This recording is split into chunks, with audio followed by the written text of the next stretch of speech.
Renewal doesn't always begin with something new.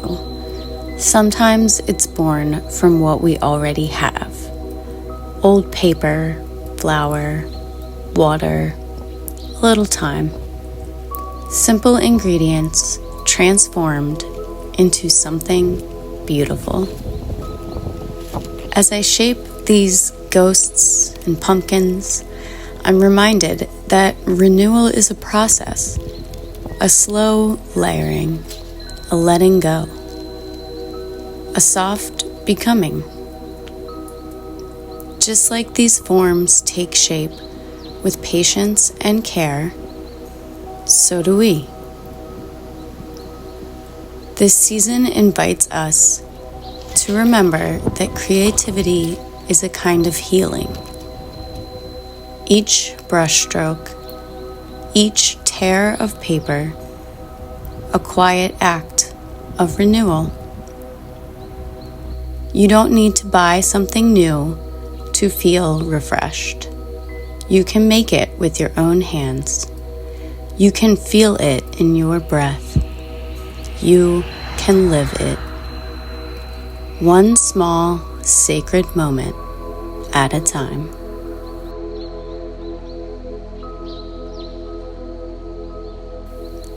Love always, Katie 8.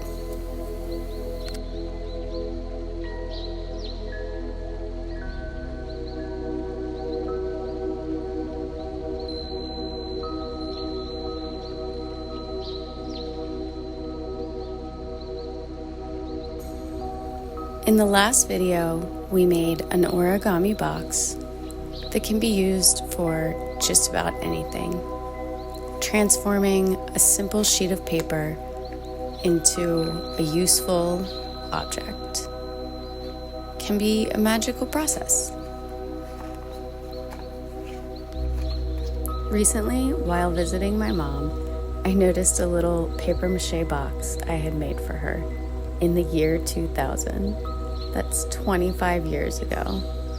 So this is a testament to how long paper mache can stand the test of time.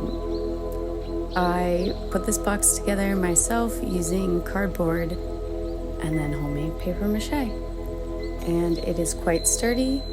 I need a little lid for it and everything.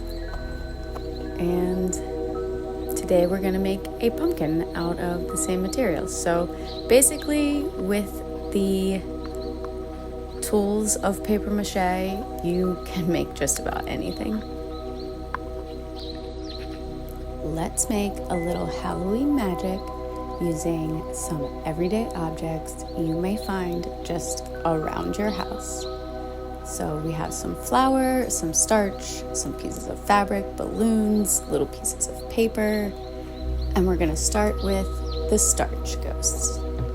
You will need some jars for base, some balloons to make the structure, and some starch. So you can wash these ghosts and then have your fabric back to use as you like. I have some white placemats and then a cardboard tray in order to contain the mess. So first, blow up your balloons and then you want to place them onto your base. Drape your fabric over and just start to form it the way you would like to and spray. So I just keep adjusting my fabric and spraying and then adjusting and spraying to get the overall desired look. I do think it might be a little easier with a round fabric. I saw someone else make these and it was doilies. So I tried to create kind of a swept look as if they were maybe, flying through the air, little ghosts flying.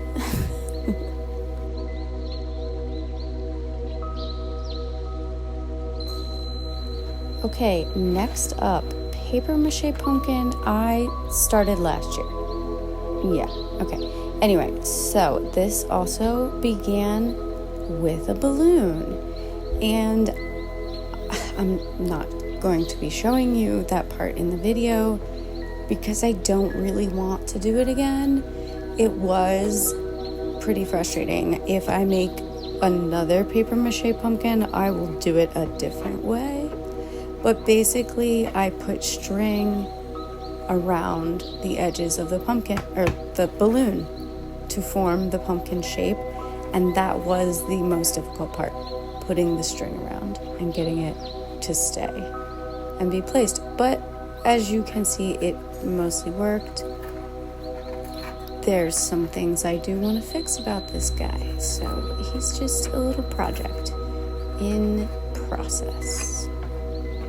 He's here, he's not perfect. All right, let's go. Okay, next, paper mache.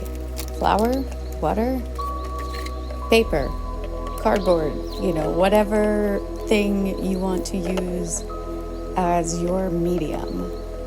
Your paste, I make it based on feel, so I'm just putting my, kind of like I get room temperature water and just mix it until it gets that right consistency.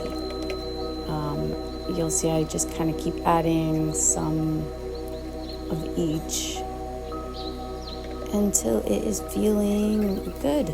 And then we're going to do a few layers.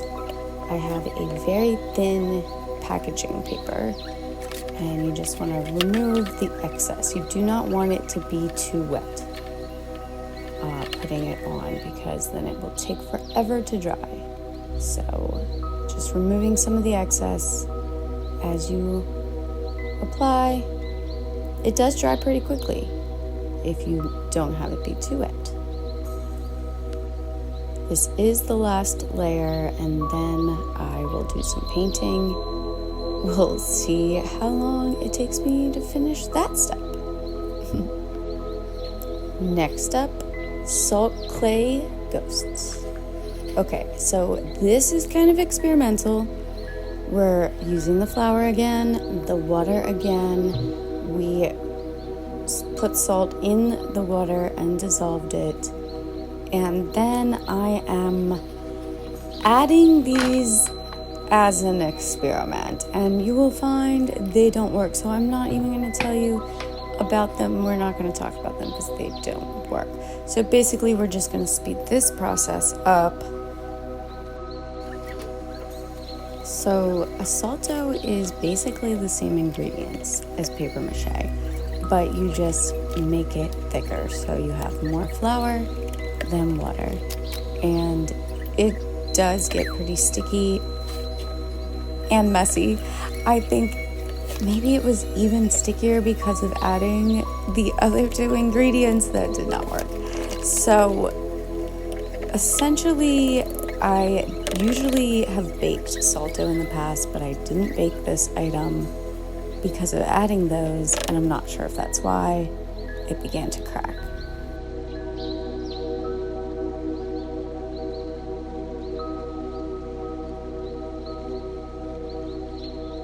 But if you like, you can prep your dough surface with wax paper like I did, so it would not stick to my wooden work table.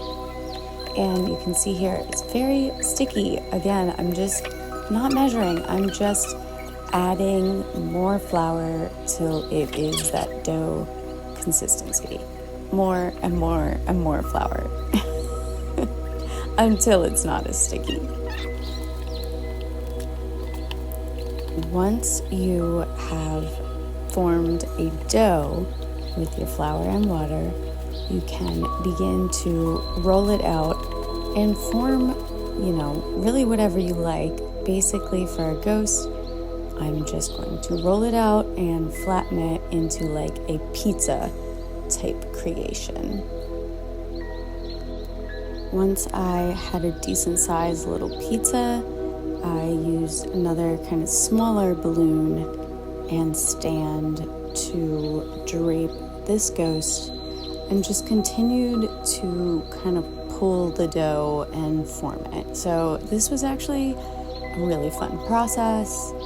Again, I definitely need to try another one of these because he didn't end up holding form. Like I said, he cracked.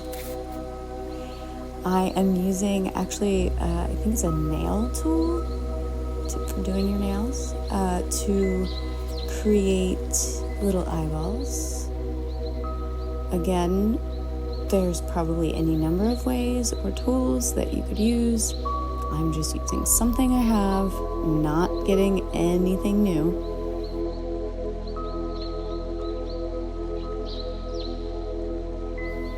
And here you have my little Halloween crafts from things I had sitting around my house. I also did a few seasonal crafts with some little pumpkins that I grew this year. I only had 5, but it was enough. I, of course, carved one, and we hollowed them out and saved the seeds and roasted those, and they're delicious as a little snack. And I even had some candle wax, so I was able to make a candle. I used hemp for the wick that I had, clothespins for a wick support, and my mom had saved a few of these little dried berries for me to use as a candle inclusion. So I decided to finally use those. And here's my little harvest candle with things from around the house. Nothing was purchased, just renewed